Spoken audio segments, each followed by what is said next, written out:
Palavra da Verdade, a exposição bíblica com Hernandes Dias Lopes. Deus está neste lugar. E o Deus que está presente é o Deus que fala. E a sua voz é poderosa. A sua voz é irresistível. E você escuta a voz de Deus quando você abre a sua Bíblia. Então abra a sua Bíblia comigo e vamos ouvir a voz de Deus ao nosso coração. Abra em Joel, profeta Joel, capítulo 2.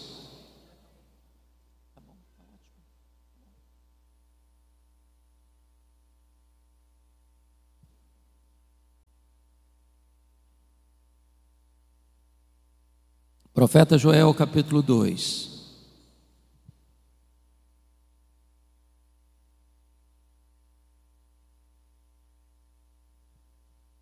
Nós vamos ler dos versos 12 ao verso 17.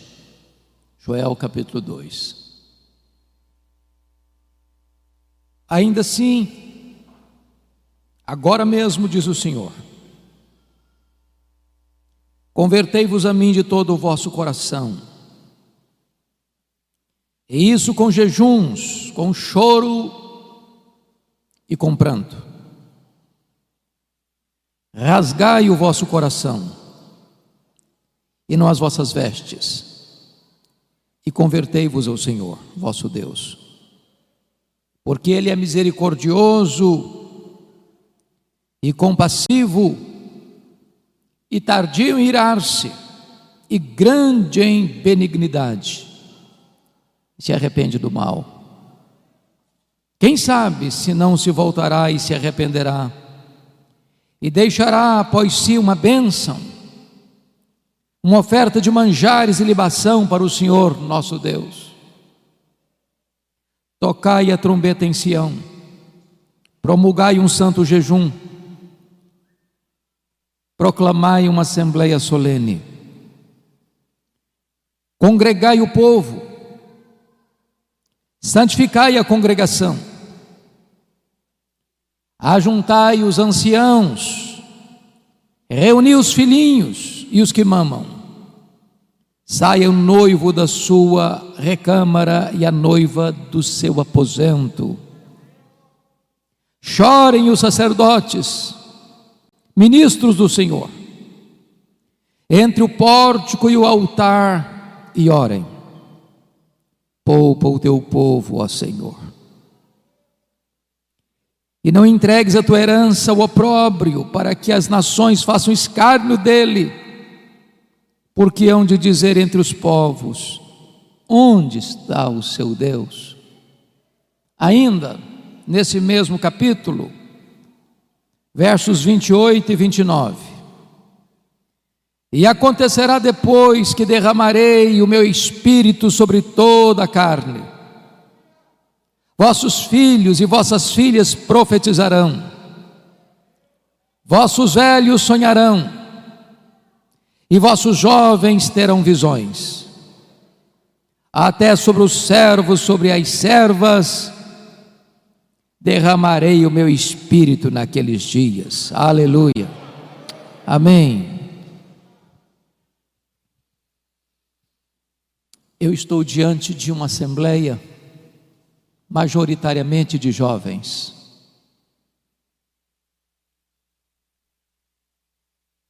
E eu quero dizer a vocês, jovens, e aos demais irmãos, como vocês todos bem têm ciência de que nós estamos vivendo os tempos mais críticos, mais difíceis, mais amargos das últimas gerações.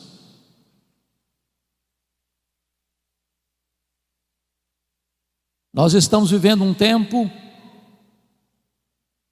onde concentradamente e deliberadamente forças sobre-humanas e forças das trevas tem agido sem pausa para destruir os fundamentos da família, da igreja, da sociedade. Certamente há uma grande onda de cristofobia no mundo.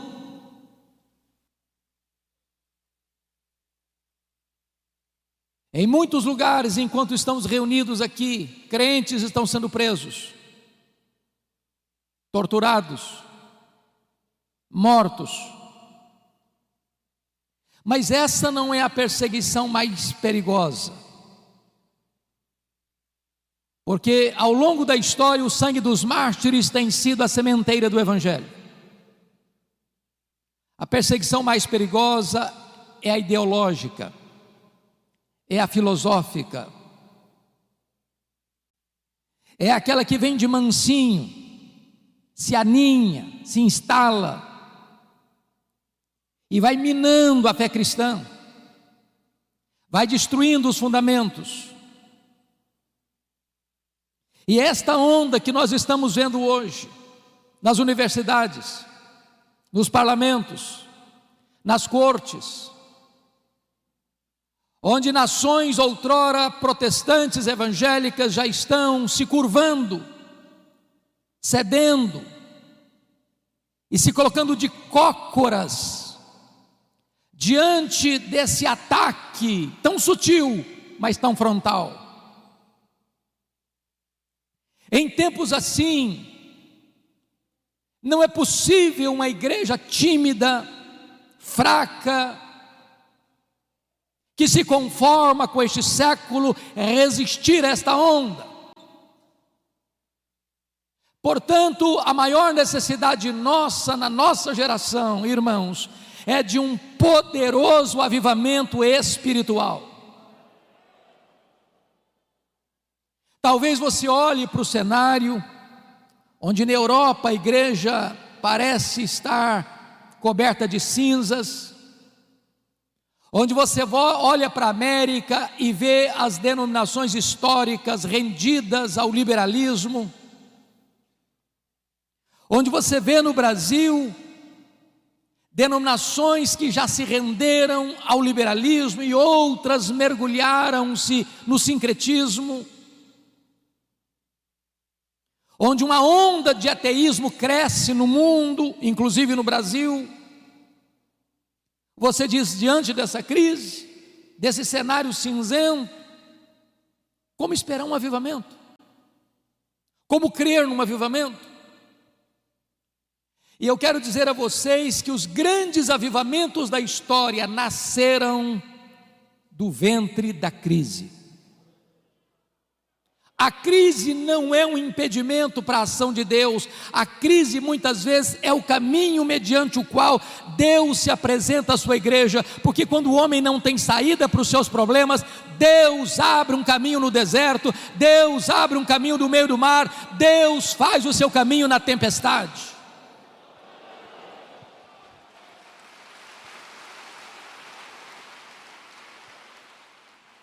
E eu queria que você, com a Bíblia aberta no texto comigo, eu preciso que você esteja com a sua Bíblia aberta no texto, para nós entendermos qual era a crise que o profeta Joel estava descrevendo para propor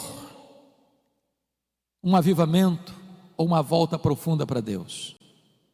Por favor, olha comigo.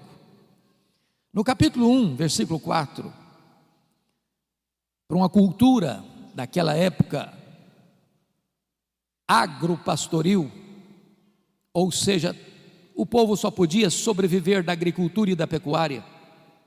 Olha comigo o verso 4, o que está acontecendo? O que deixou o gafanhoto cortador, comeu o gafanhoto migrador. O que deixou o migrador, comeu o gafanhoto devorador. O que deixou o devorador, comeu o gafanhoto destruidor. O gafanhoto é um inseto que encontra pela frente um pomar e deixa para trás um deserto. O gafanhoto é um inseto que come e defeca ao mesmo tempo. E esses 4 bandos de gafanhotos trouxeram uma devastação total para a agricultura daquele tempo. Se não bastasse isso, em segundo lugar, veja comigo o verso 10, capítulo 1. O campo está assolado e a terra de luto, porque o cereal está destruído, a vide se secou, as olivas se murcharam. O que você nota aqui é um cenário de seca severa. As chuvas não descem, o solo não produz, não tem alimento, os armazéns estão vazios, os celeiros estão vazios, a mesa está sem comida. Mas em terceiro lugar, olha comigo o verso 12 deste capítulo 1.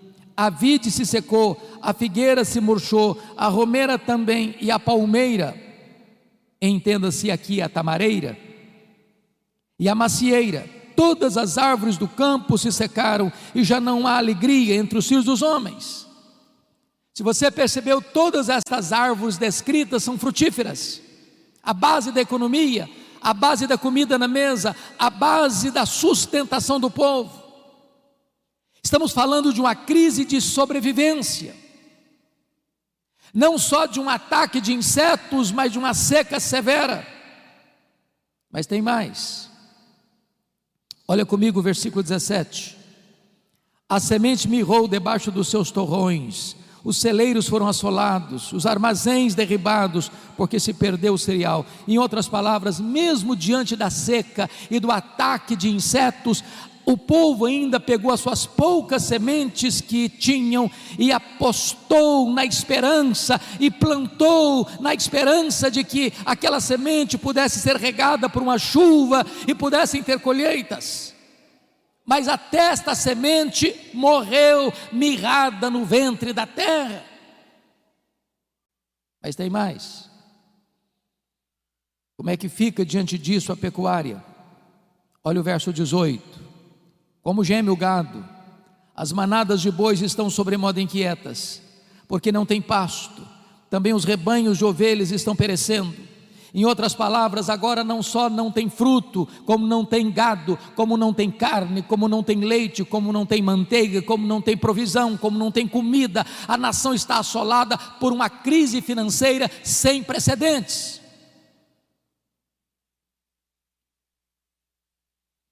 Se você perceber, a crise não fica só aí.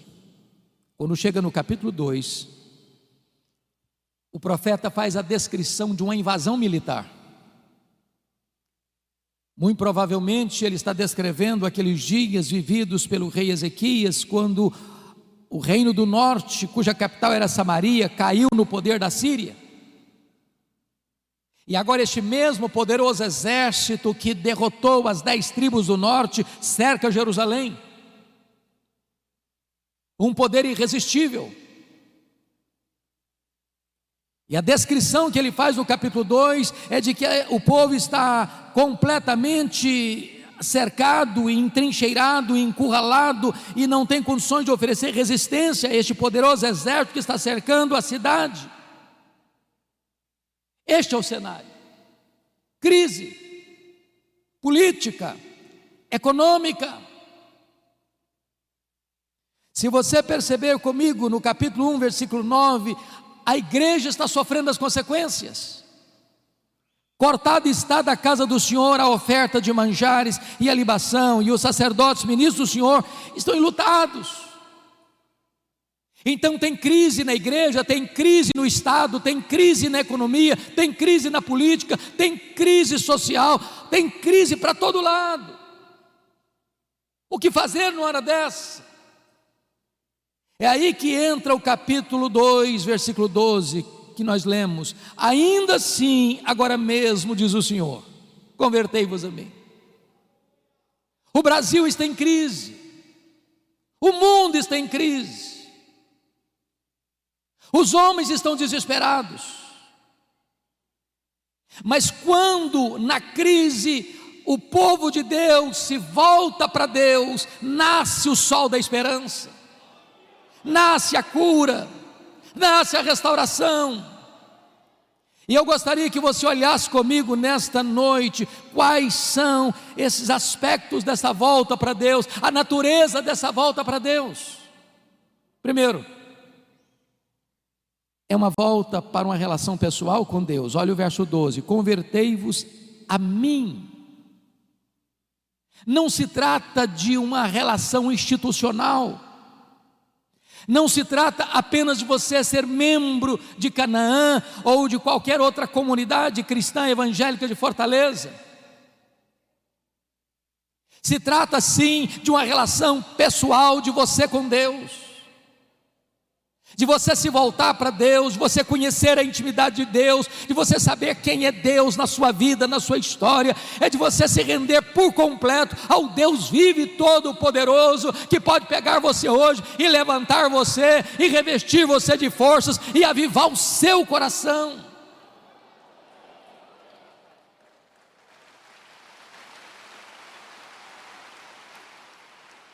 Mas em segundo lugar, irmãos, esta volta é uma volta com profundidade, porque o texto diz: convertei-vos a mim de todo o vosso coração. Não é aquela volta para Deus porque o calo está doendo, não é aquela volta para Deus porque você está desempregado, não é aquela volta para Deus porque você está enfermo, não é aquela volta para Deus porque o seu casamento está abalado, não é aquela volta para Deus para resolver um problema familiar urgente. Você pode ter todas essas motivações, e é bom que você volte nessas circunstâncias, mas quando o problema vai embora, quando a situação se resolve, muita gente se volta para trás e continua longe de Deus do mesmo jeito. Como diz o profeta Oséias: ó Israel, o teu amor cedo passa. Deus quer que você se volte para Ele com profundidade, de todo o seu coração, que Ele seja o amado da sua alma, que Ele seja o prazer da sua vida, que Ele seja o deleite do seu coração, que Ele seja a sua maior riqueza, que Ele seja o seu maior tesouro, que Ele seja a sua riqueza e a sua herança.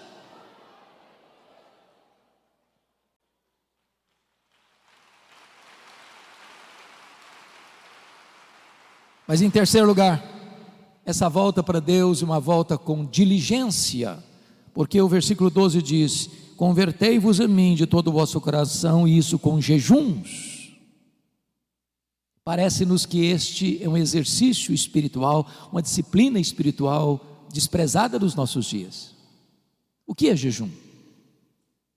Qual foi a última vez que você jejuou para se voltar para Deus? Jejum é quando você se abstém do bom pelo melhor. Quando você come, você se alimenta do pão da terra. Mas quando você jejua, você se alimenta do pão do céu. O pão da terra é um símbolo do pão do céu. Mas quando você abre mão do pão da terra para jejuar, você está dizendo que o pão do céu é mais importante e é mais saboroso do que o pão da terra. Jejum é fome de Deus. A nossa geração está tão acostumada com o sabor do pão da terra que perdeu o sabor do pão do céu. A nossa geração está tão acostumada com o pão da terra que perdeu o apetite pelo pão do céu. E nós precisamos buscar a Deus, entendendo que não só de pão vive o homem, mas de toda a palavra que procede da boca de Deus.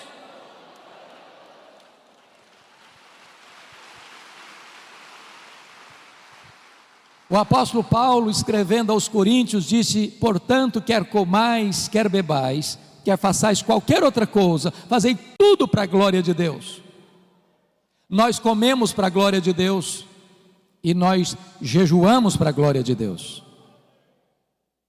Então você pergunta: se eu como para a glória de Deus e se eu jejuo para a glória de Deus, qual é a diferença então entre comer e jejuar?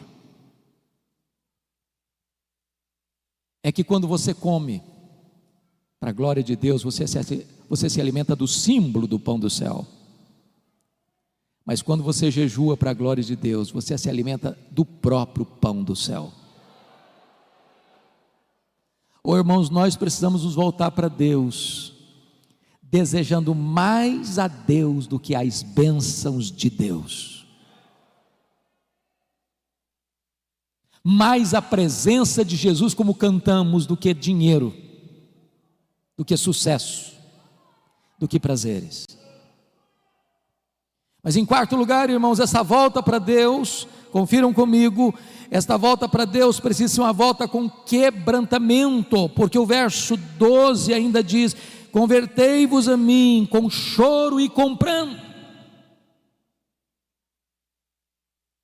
Às vezes nós estamos voltando para Deus com o coração seco demais e com os olhos enxutos demais. Qual foi a última vez que você chorou voltando-se para Deus? Qual foi a última vez que você chorou como Neemias chorou ao saber da realidade dramática do seu povo, o estado da sua igreja? Qual foi a última vez que você chorou como Davi chorou ao ver a sua família nas mãos do inimigo? Qual foi a última vez que você chorou como Pedro chorou pelos seus próprios pecados?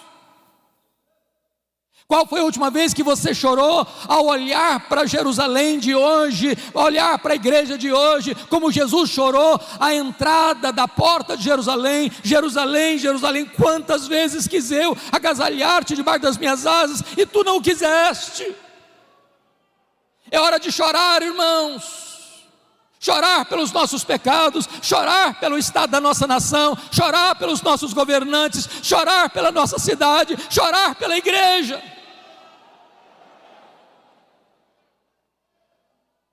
Mas notem mais, esta volta para Deus, em quinto lugar, precisa ser uma volta com sinceridade, porque o verso 13 diz: rasgai o vosso coração e não as vossas vestes, e convertei-vos ao Senhor vosso Deus.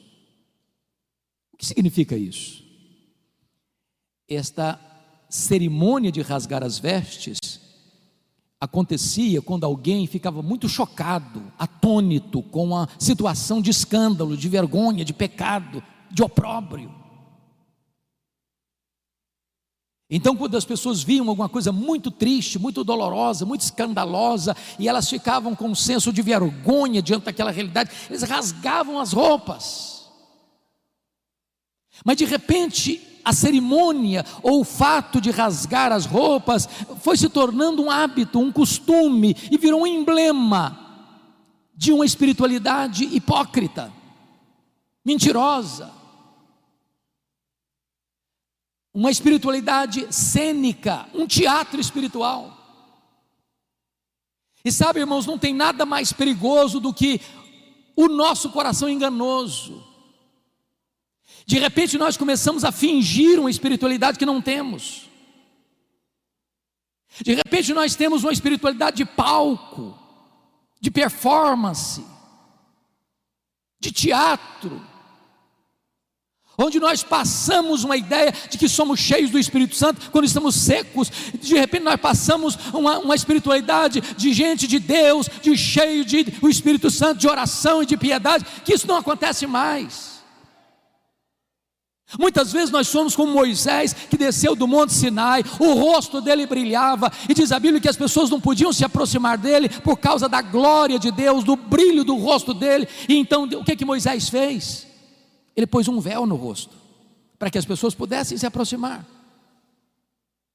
Mas esse homem tão ousado, esse homem que fez dobrar diante dele com um cajado na mão o mais poderoso império do mundo, o império egípcio, diz a Bíblia que num dia ele foi covarde, ele não foi ousado, ele não foi corajoso. Sabe que dia? Quando ele percebeu que aquele brilho do rosto dele estava desvanecendo, e ele não queria que ninguém soubesse disso. Ele manteve o véu quando não precisava mais do véu. Ele queria passar uma imagem para as pessoas que ele era muito espiritual. Ele queria passar para as pessoas a ideia de que a Shekinah de Deus estava no rosto dele. E diz Paulo, nesse dia ele não foi ousado. E você e eu, se queremos experimentar um poderoso reavivamento espiritual, precisamos ter muito cuidado com os clichês, com os jargões que nós criamos. Às vezes nós vamos orar, damos uma tremidazinha na voz para passar a ideia que nós somos espirituais. Deus não se importa com isso. Ele conhece o coração. Ele está dizendo: rasgue o coração, rasgue o coração, rasgue o coração nessa volta para mim.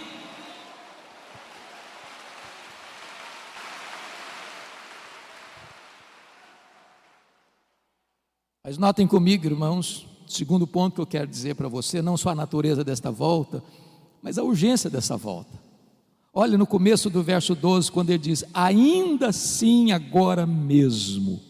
O que ele quer dizer, ainda assim agora mesmo, convertei-vos ao Senhor? Se você prestou atenção na narrativa do capítulo 1 e do capítulo 2, a situação era de crise. A economia combalida, a igreja sem suprimento e o sacerdote chorando, não tem dízimo, não tem oferta. Se você olha para o campo, não tem fruto. Se você olha para o pasto, o gado está morrendo de fome e de sede. Se você olha para o cenário político, o poder de um império invasor está pronto para tomar a cidade. A crise é medonha, mas Deus está dizendo: ainda assim, agora mesmo, se vocês se voltarem para mim, se converterem a mim, eu mudo esse cenário, eu altero esse cronograma, eu transformo essa realidade triste numa situação de alegria e de vitória.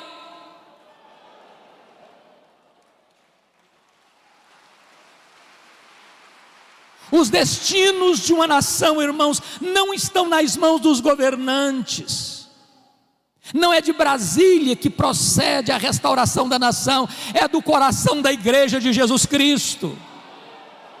O Senhor Deus disse: se o meu povo, que se chama pelo meu nome, se humilhar e orar e me buscar e se converter de seus maus caminhos, então eu ouvirei dos céus, perdoarei os seus pecados e sararei a sua terra. Em tempos de avivamento, Deus levanta a igreja e Deus restaura a nação. Eu quero conclamar você, jovem, você pai, você mãe que está aqui. É tempo de nós nos voltarmos para Deus. Não dá para esperar mais, não dá para sermos crentes meia boca mais, não dá para sermos crentes mornos mais, não dá para sermos gente descomprometida mais. É tempo de nos voltarmos para Deus. Isso é urgentíssimo.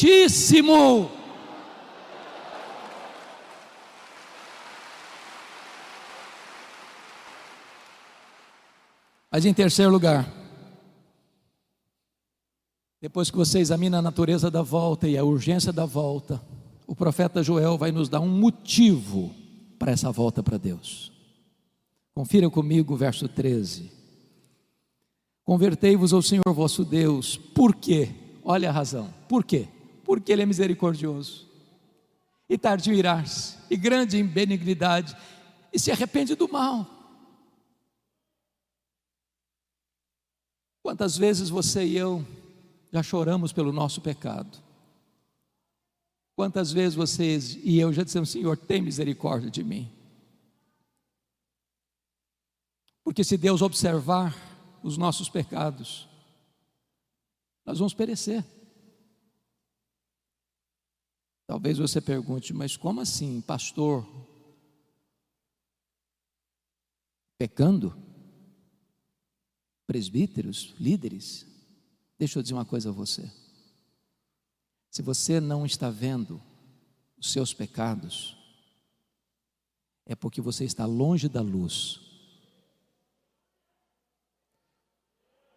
As pessoas que mais confessam os seus pecados e mais choram pelos seus pecados, não são as que mais pecam, são as que mais perto de Deus andam.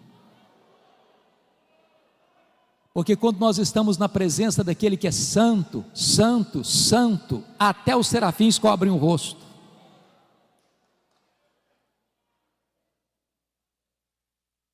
Talvez uma das maiores necessidades nossas, meus irmãos, é que Deus abra os nossos olhos para entendermos quão santo é o nosso Deus.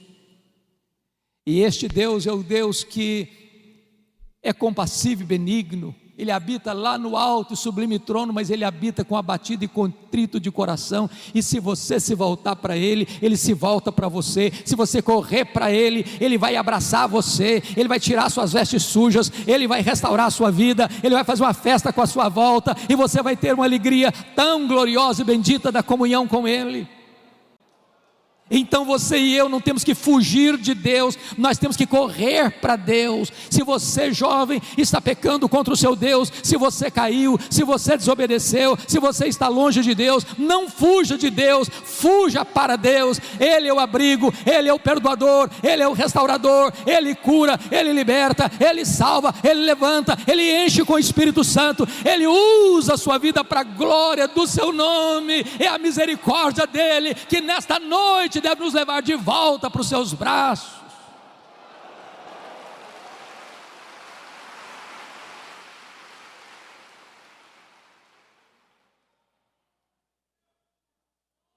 Mas notem comigo, como é que deve ser esta convocação para a volta para Deus. Olha o versículo 15 comigo. Tocai a trombeta em Sião. Oh, irmãos amados, está escrito: promulgai um santo jejum e proclamai uma assembleia solene. O que esse texto está dizendo é que o seu e o meu problema não está lá fora, está aqui dentro do nosso coração. A trombeta não é tocada para fora dos muros, a trombeta é tocada para dentro de Sião.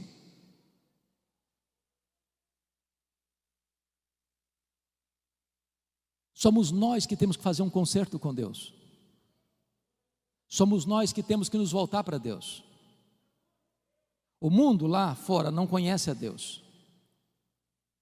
Eles estão atrás, não agora por causa da pandemia, mas nesse período atrás de um carro elétrico, numa passarela de carnaval, ou jogando droga nas veias, ou se embriagando, ou se prostituindo, ou correndo atrás de seminários de autoajuda, ou talvez de misticismo, de sincretismo, porque eles estão com um vazio enorme na alma, e eles não encontram a forma de preencher esse vazio. Mas você e eu conhecemos a Deus, você e eu sabemos que Deus é a fonte da vida, você e eu sabemos que só Deus satisfaz a nossa alma, e é hora de nós nos voltarmos para Deus. A trombeta precisa ser tocada aqui, porque o juízo começa pela casa de Deus.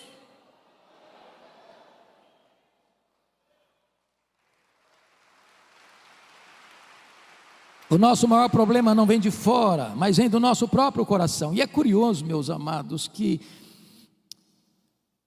há um momento em que o jejum deixa de ser particular. Jesus disse que quando você for jejuar, não é se, é quando, porque pressupõe que crente jejua. Você deve lavar o rosto, você não deve fazer propaganda, você não deve trocar trombeta. Mas há um momento em que a crise é grande e é geral. Esse jejum não é mais particular, esse jejum é convocado, é conclamado, ele é geral, ele é para todos. E quem sabe nós precisamos hoje, irmãos, dizer: meu Deus, nós precisamos nos voltar para Ti. E todos precisam voltar. Você precisa voltar. É necessário conclamar um jejum solene, uma convocação solene, uma assembleia solene, para que todos se voltem para Deus. Mas quem são esses integrantes que vão voltar para Deus? Confira comigo, por gentileza, o versículo de número 16: congregai o povo, santificai a congregação, ajuntai os anciãos. Primeiro, os anciãos. Quem são os anciãos? São os líderes. Os primeiros a pôr o pé na água são os líderes. Os primeiros a acertar a vida com Deus são os líderes. Os primeiros a buscarem a Deus são os líderes. Os de cabeça branca precisam puxar essa fila.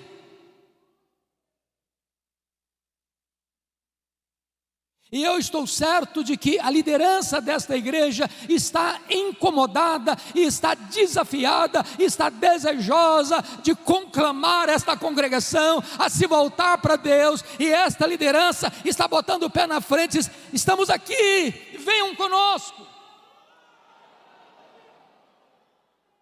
Mas quem mais precisa se voltar? Olha comigo o versículo 16: congregai, ajuntar os anciãos, reunir os filhinhos. E esta é uma expressão para a juventude. Lugar de jovem curtir a vida não é no mundo. Lugar de jovem viver a plenitude da vida é na presença de Deus. E eu quero convidar você, adolescente, eu quero convidar você, jovem, a colocar a sua juventude nas mãos de Deus e a buscar a Deus.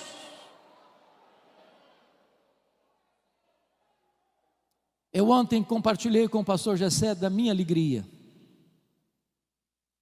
de vê-lo convocando a juventude para um café, que não era um café, era um encontro, um bate-papo sobre as coisas mais importantes que esta geração de cabelos brancos, esta geração de anciãos está dizendo: nós já cumprimos o nosso ministério, estamos concluindo o nosso ministério, mas esse ministério não vai parar, esse ministério não vai ser interrompido, esse ministério não vai acabar. Nós estamos passando o bastão para a nova geração, e esta nova geração precisa estar imbuída do mesmo propósito, conhecendo a Deus, amando a palavra de Deus, comprometida com a palavra de Deus, para pregar a palavra de Deus no poder do Espírito Santo de Deus, para que a igreja de amanhã, a igreja, a segunda geração, seja mais viva, seja mais cheia do Espírito Santo, seja mais comprometida do que a geração atual. Você, jovem, não está dispensado deste encontro com Deus.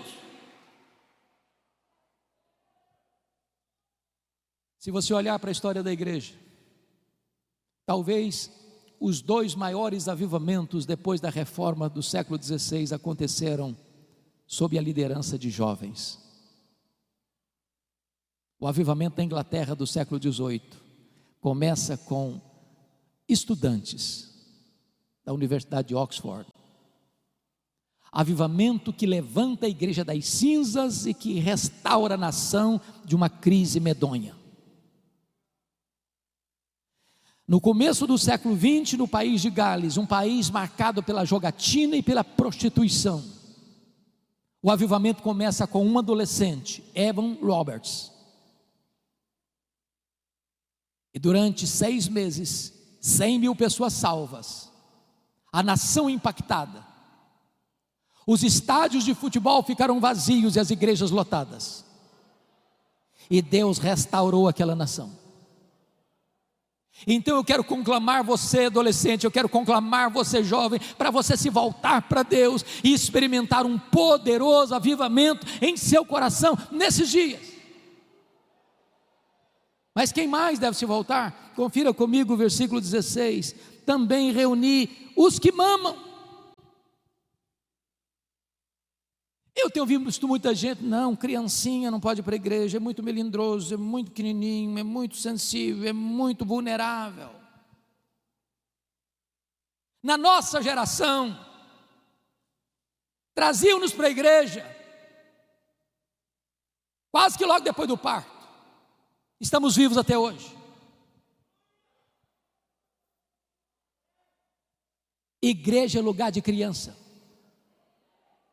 Criança precisa vir para a igreja desde a meninice mais tenra, no braço do pai, no braço da mãe, no colo do pai, no colo da mãe, porque é aqui que ele começa a aprender, a conhecer a palavra de Deus, a amar a palavra de Deus e a conhecer a igreja do Deus vivo. As crianças não estão dispensadas nessa coletividade de buscar ao Senhor.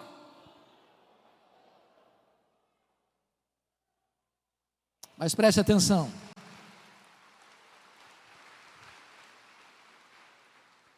Quem é que deve buscar o Senhor? Diz o texto no verso 16: sai o noivo da sua recâmara e a noiva do seu aposento. O que significa isso? Vocês que conhecem a Bíblia sabem que na cultura judaica, quando um rapaz se casava, uma moça se casava, esse rapaz era dispensado do serviço militar durante 1 ano, para desfrutar da vida conjugal. Deus está quebrando aqui um protocolo. Deus está aqui dizendo o seguinte: olha, essa busca, esse acerto com Deus é tão urgente que você interrompe a lua de mel. Até no dia das núpcias de um rapaz e de uma moça, ele e ela não estão dispensados desta volta para Deus, desta busca de uma restauração espiritual. Mas o que me marca profundamente, irmãos, é que no verso 17, Deus destaca alguém nessa busca. Porque está escrito: chorem os sacerdotes ministros do Senhor. Quem são os sacerdotes? Os sacerdotes eram aqueles que ensinavam a lei. Os sacerdotes eram aqueles que oravam pelo povo. Os sacerdotes eram aqueles que ofereciam sacrifícios pelo povo. Há um peso maior nos ombros dos pastores. Talvez você não imagine. Você vê pastores aqui à frente, o peso que eles sentem nos seus ombros, pelas ovelhas. E a ordem que Deus dá para nós pastores é chorar. Chore os ministros, sacerdotes do Senhor. E o que deve levar um pastor a chorar num tempo de crise, buscando avivamento? Primeiramente, é o amor ao povo de Deus, para que ele não seja opróbrio, para que não seja motivo de vergonha. A igreja evangélica brasileira, irmãos, está sendo mais conhecida na mídia pelos seus escândalos, líderes presos, acusados dos crimes mais vergonhosos. E nós pastores precisamos chorar, dizer: meu Deus, não deixa a tua noiva passar vergonha, não deixa a tua igreja ser enxovalhada neste mundo, não deixa a tua igreja ser motivo de piada no mundo, não deixa a tua igreja passar por esse vexame público. Salva o teu povo disso. Mas em segundo lugar, os sacerdotes precisam chorar por uma outra motivação: o zelo pela glória de Deus. Porque onde dizer entre os povos: onde está o seu Deus? O líder precisa ter paixão pela glória de Deus, zelo pelo nome de Deus. Porque quando a noiva está suja, quando a noiva está indiferente, quando a noiva perdeu o seu primeiro amor, a glória de Deus, a honra de Deus é questionada no mundo. Cadê Deus? Por que Deus não age? Por que Deus permite isso? Por que a igreja está desse jeito?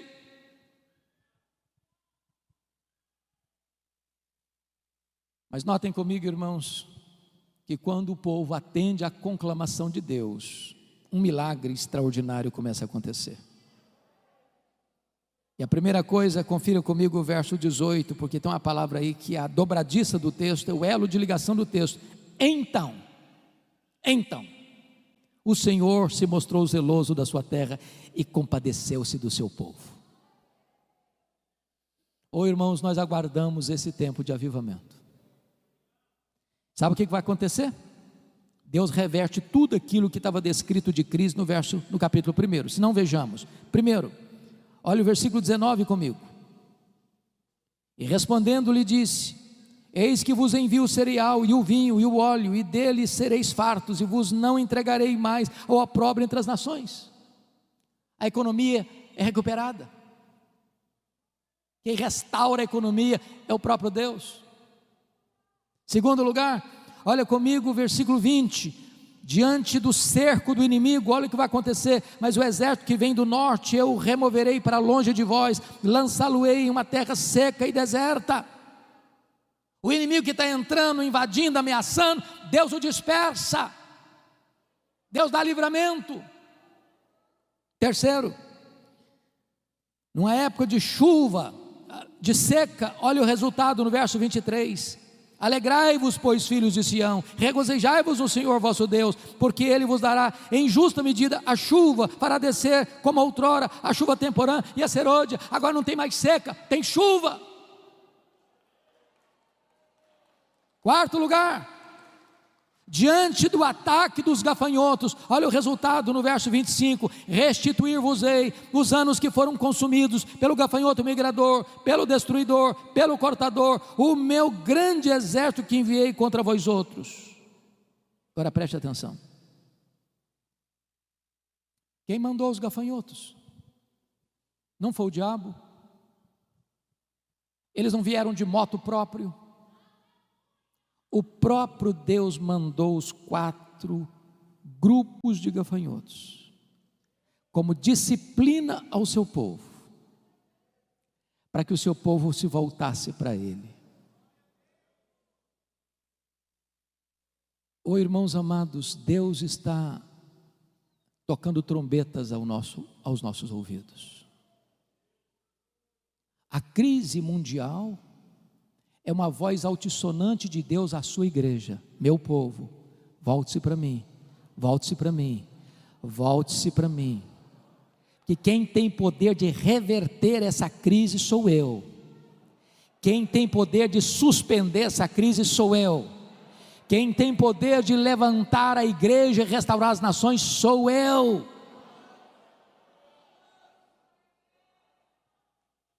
Mas em último lugar, irmãos, preste bem atenção no que eu vou lhes dizer. Nós cantamos isso aqui hoje. Sabe qual era o maior problema do povo? Não era a seca, não era a falta de fruto no campo, nem de gado no curral.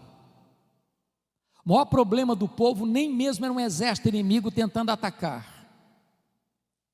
O maior problema da igreja, preste atenção nisso, não é nem a presença do diabo. O maior problema da igreja é a ausência de Deus. Foi o que Paulo disse: se Deus é por nós, quem será contra nós? Você e eu podemos perder bens materiais, você e eu podemos perder emprego, você e eu podemos perder até a saúde. O que você e eu nunca podemos perder é a presença de Deus. É a presença de Deus. Não tem nada mais triste, irmãos, do que a inscrição Icabode, foi-se a glória do Senhor. É por isso que está escrito no verso, confira comigo aí por gentileza, 27, sabereis que eu estou no meio de Israel, e que eu sou o Senhor vosso Deus, e não há outro, e o meu povo jamais será envergonhado. É a presença de Deus, é a presença de Deus, é a presença de Deus.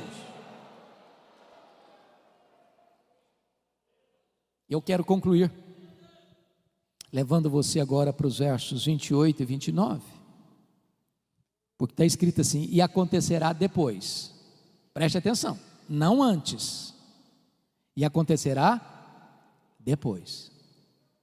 Depois de quê?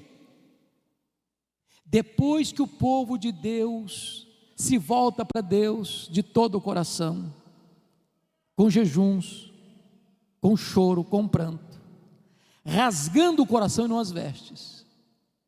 Depois que o povo de Deus se volta para Deus, olha a promessa: e acontecerá depois que derramarei o meu espírito sobre toda a carne.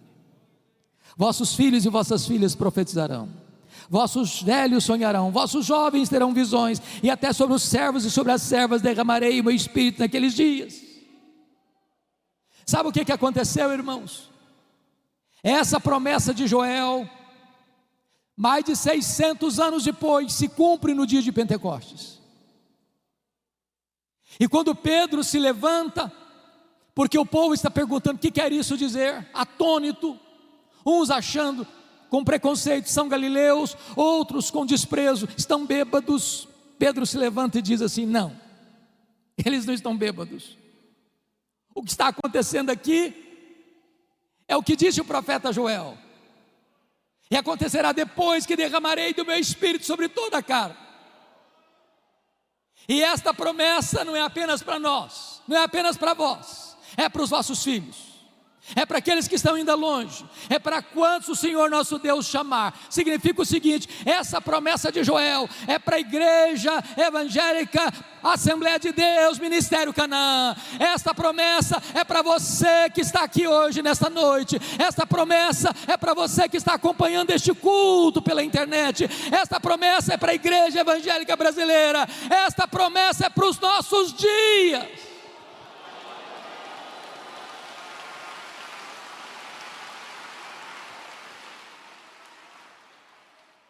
E notem vocês que quando Deus derrama do seu Espírito, Ele vai rompendo todas as barreiras humanas, porque não tem gênero, é sobre os filhos e sobre as filhas. Também preste atenção, não tem idade sagrada, é para os velhos e é para os jovens. E também não tem classe social, é até para os servos e para as servas.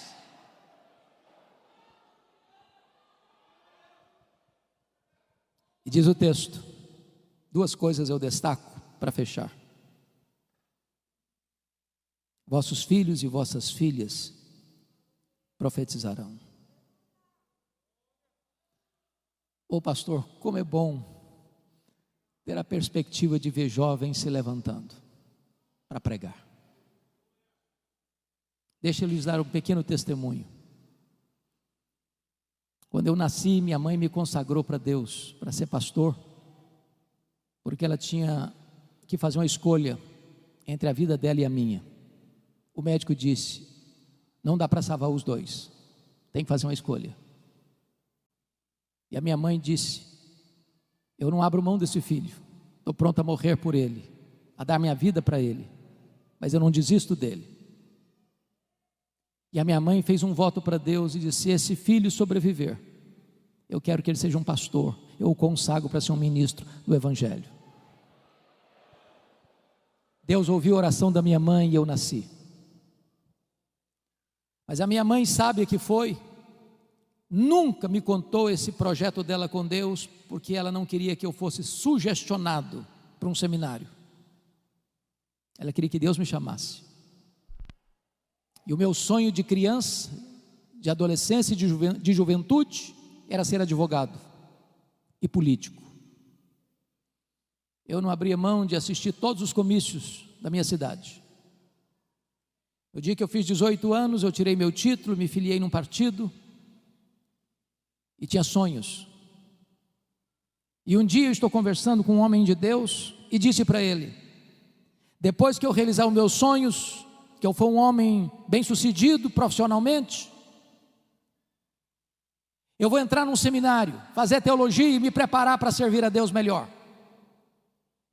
E esse homem usado por Deus botou o dedo no meu nariz e disse: você quer dar as sobras para Deus? Deus quer você agora, com a sua juventude, com a sua inteligência, com a sua força. E aquela palavra entrou no meu coração como uma flecha. E aquele dia foi o dia do meu chamado para o ministério. Eu quero dizer para você, jovem, que hoje esteve no café da manhã, e outros mais que Deus há de levantar, que você possa se levantar para ser um pregador poderoso da palavra de Deus na nossa geração. Que o melhor dos nossos filhos se levantem como pregadores nessa geração. Vossos filhos e vossas filhas profetizarão. Mas tem mais, está escrito aqui: vossos velhos sonharão. O que significa isso? Não é que você comeu um pouco mais no jantar e de noite sonhou, não. Se você perceber a marca do velho, e eu posso dizer isso porque meus cabelos já estão brancos, é que nós vivemos das glórias do passado. Nós começamos a ler a vida pelas lentes do retrovisor. E quando um velho está cheio do Espírito Santo, ele começa a olhar para frente, ele começa a ter planos, ele começa a sonhar, ele começa a projetar, ele começa a ter alvos elevados. Ele é um Caleb que com 85 anos quer conquistar uma montanha. Então deixa eu dizer uma coisa para você de cabelos brancos: não tem aposentadoria no reino de Deus. Enquanto você tiver fôlego de vida, enquanto você tiver um fiapo de vida, você está convocado a fazer a obra de Deus.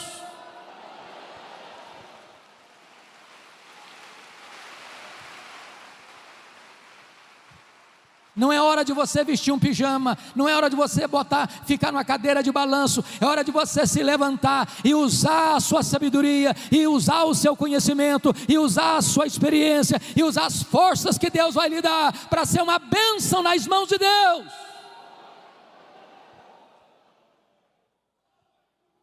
Mas o texto conclui dizendo: e os vossos jovens terão visões. Claro que não está falando também de visões místicas. A marca do jovem é ter força, mas falta-lhe a experiência. Mas um jovem cheio do Espírito Santo, ele é mais sábio do que um velho insensato. Um jovem cheio do Espírito Santo, ele tem visão da obra de Deus, e ele quer alcançar grandes coisas para Deus. E a nossa oração, irmãos, é que Deus se compadeça de nós, para que nós nos levantemos, crianças de peito, adolescentes e jovens, noivo e noiva, recém-casados, servos e servas, velhos e jovens, todos nós nos levantemos dizendo: Senhor, o Brasil está em crise, o mundo está em crise, a igreja está em crise, mas em tempo de crise o Senhor pode soprar sobre nós o teu sopro. Em tempo de crise, o Espírito Santo pode vir sobre nós como um vento impetuoso e encher toda esta casa. Em tempos de crise, o Espírito Santo pode descer em línguas como de fogo e pousar sobre cada um de nós e ficarmos cheios do Espírito Santo. E uma igreja cheia do Espírito Santo, ela não teme prisões, ela não teme açoites, ela não teme a morte, ela não teme perseguição, ela não teme martírio, ela não teme pobreza, ela não teme o diabo, ela não teme o mundo. Ela vai avançando, e ela vai avançando,